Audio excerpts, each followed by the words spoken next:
أصدقائي ومتابعينا على قناتنا على اليوتيوب عالم الطيور وأسماك الزينة. من هذا المحل المتواضع اليوم راح نشرح لكم عن كيفية تكاثر طيور الحب في أقفاص صغيرة. محلي في برطلة نينوى، برطلة الشارع الوسطي خلف أفران آزاد. اليوم راح اشرح لكم عن كيفية تكاثر طيور الحب وكيف ننقلهم إلى قفص وكيف نضع البيت داخل القفص. أول مرة نجيب هذا القفص، هذا هو مال كناري أصلا، بس يصير لطيور حب زوج نلتزم به زوج انثى وفحل انثى وذكر للتكاثر. هذا القفص مثل ما تشوفون في مجر للتنظيف وبمكان مخصص للأكل، مكان مخصص للماء. نفتح القفص،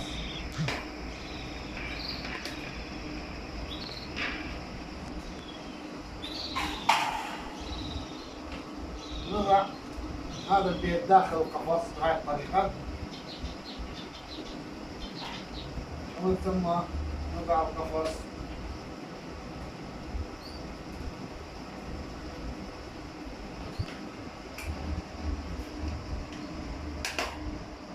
طبعا مثل ما تلاحظون داخل البيت خليت بسمارين دقيتهم حتى تسهل عملية تركيب البيت داخل القفص. فهذا المسمارين تقدر تعلقهن، يتعلق البيت بهذا الشكل مثل ما تلاحظ من هنا بهذا الشكل.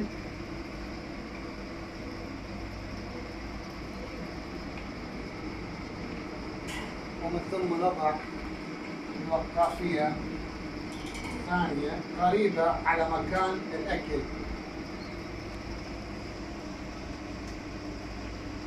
هنا حتى يقدر الطار يدخل على البيت وينزل على الأكل والمشربية من الماء.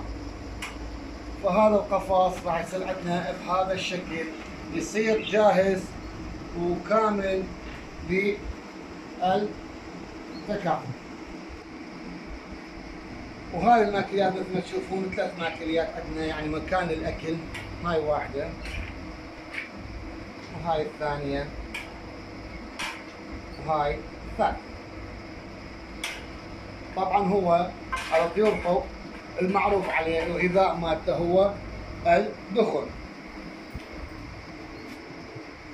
فنضع الدخن في مكان المخصص للأكل.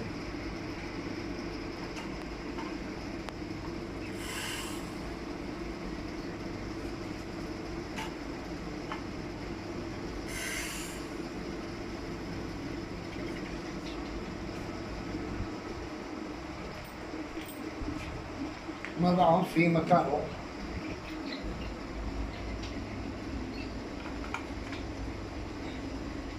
لاحظ على طريقة ترفع المكان، تدخل في مكانها عدل، سد الباب عليها تصير جاهزة بمكانها ما تتحرك ثابت.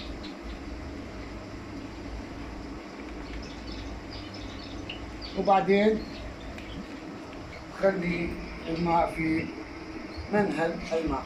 هذا هو منهل الماء، يجي بهالطريقة، ينفتح بهالطريقة،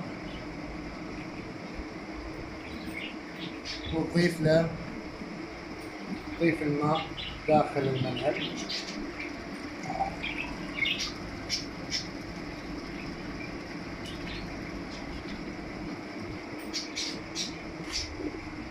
من ثم تضعها بهالطريقة، تقلبه يصير من هنا مكان. هذا بيه حز يدخل بيه داخل السين، راح تسمع صوته.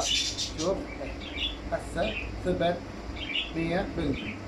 هسه صار عندنا القفص جاهز لاحتواء زوج من الطيور حب انثى وذكر. هسه راح اشوفكم عملية نقل طيور الحب إلى القفص. فهذه هي الشبكة الخاصة لمسك طيور الحب. طبعا شبكة تقدر تطولها الأقفاص العالية، تقدر تستغربها. هسه راح نحاول نطلع زوج بنانة أنثى وذكر، فراح أعرفكم شلون تفرق الفحل عن الأنثى. أول مرة نبدي نمسكهم.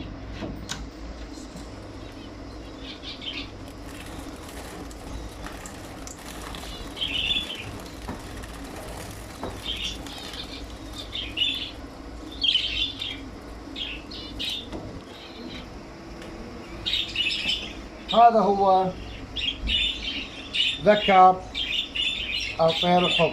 شلون نعرف انه هو ذكر؟ اذا تلاحظ على خشمه لون ازرق، فهو هذا الذكر، لون ازرق مثل ما تلاحظ. نضعه في القفص. هذا الذكر.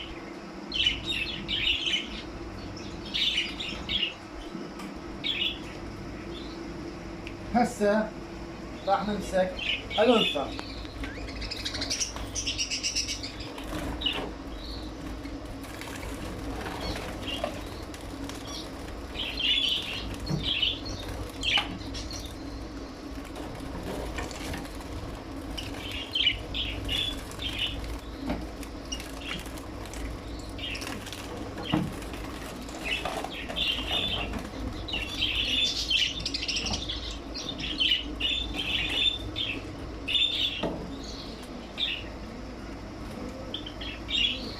شلون نعرف انه هي انثى؟ مثل ما لاحظنا الذكر يكون من قرع ازرق، شوف الانثى يكون على زرق خفيف او بياض، او مرات يكون على لون جوزي او الرمادي. هاي هي انثى الطيور الحب. وهسه راح نضعها في القفص مع الذكر. وهاي هسه حاليا صار عندنا زوج جاهز للتكاثر في قفص مع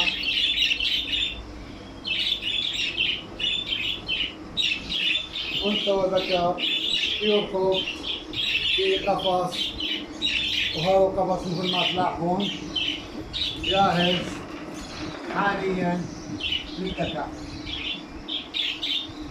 هذا القفص لازم يكون في مكان ثابت، يا اما تخلي على بوصية داخل البيت، او تقدر في مسمار قدام حائط وتعلقها على الحائط مكان ثابت، لانه يعني هو ما يحب التغيير مكان، يحب مكان ثابت. بالاضافه الى انت تقدر تحط له طبعا هذا الحبار اللي هو هذا كالسيوم، حبار يقوي الطيور الحب.